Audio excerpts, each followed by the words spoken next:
What's up everyone? Today I'm at Snowboard on the first deep POW day of the season. And I just want to run you guys through a powder day checklist.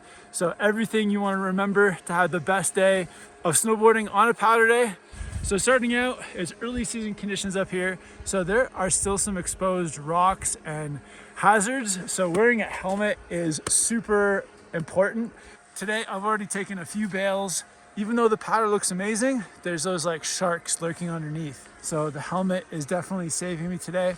I'm also wearing a balaclava today, and having a face mask is so important. I rarely wear it with it covering my face because I find it fogs up my goggles, but to have it protecting my neck, it just keeps me so much warmer. And then if it does get really cold, I can sneak it up on top of my nose. One thing I did forget today is a low light lens. But this lens is actually pretty good today. I haven't had any trouble seeing, so it's been like good, like do everything lens.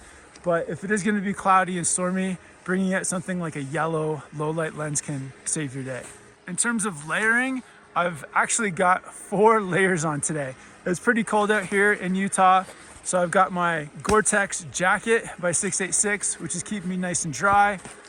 I've also got the 686 mid layer.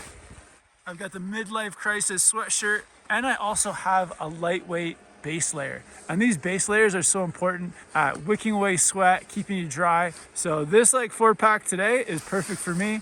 If it was a little bit warmer, I would probably leave one of these layers in the car, but for staying dry, this is perfect. I'm also putting on my wrist gaiters today. In your snowboard jacket, you should have some wrist gaiters. These just come out of the jacket and prevent snowing from going up. Then I'm going to tighten the Velcro, and I got the 686 mitts, which are gonna go over top of my jacket. Pull that guy, and now there's like no chance of snow going in there.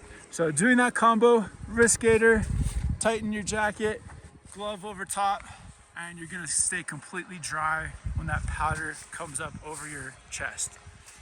When you're riding through the powder, it's important to have your powder skirt on. So down here, got the powder skirt, and by connecting these buttons right here, cinching it up nice and tight, now my powder skirt is tight around my waist. So when I have that snow coming up, the powder skirt is gonna stop it. I've also got the pant gaiter pulled on top of my snowboard boot so that my laces and any snow is not gonna go into my boot. I've also got my rock board out today. If you have a brand new snowboard, I don't recommend riding it right now. There's too many rock sharks out here to grab your board, and I've hit so many rocks with this guy today. But having a rock board, something that's a bit older or something that's damaged, is gonna like give you that peace of mind of like you're not gonna wreck your brand new board. I also waxed this guy last night, so fresh wax helped me just like fly through this powder. A couple of common things that can happen on POW days. One is you can get your goggles fogged just from like too much heat.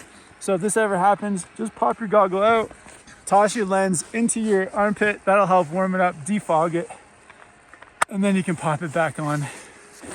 Condition wise up here, on your first powder day, look out for signs, ropes. The ski patrol is like trying to do their best to keep us safe. Don't duck any ropes. Pay attention to signs because early season powder, there's lots of hazards. Out here, there's lots of rocks, cliffs, dead ends. If you don't know where you're going, maybe wait and go with somebody who knows the terrain. And one like small like riding tip for going through powder is that you want to maintain your speed through any flat sections. So as you're riding in the deep stuff and it's steep, have your weight on your back foot. That's gonna help you cruise and float. But then when you get to any flat parts, look ahead. And as snowboarders, we need to maintain our speed so that we can cruise across any flat sections without getting stuck. Oh, one more really valuable thing. If you do have a park board and you're riding it in powder like I am today, set your stance all the way towards the tail. Having a small tail and a larger nose will make powder riding so much easier. Much easier to float and much easier to turn as well. So that's a checklist you can go through on your first powder day. If you have any questions, hit me up in the comments.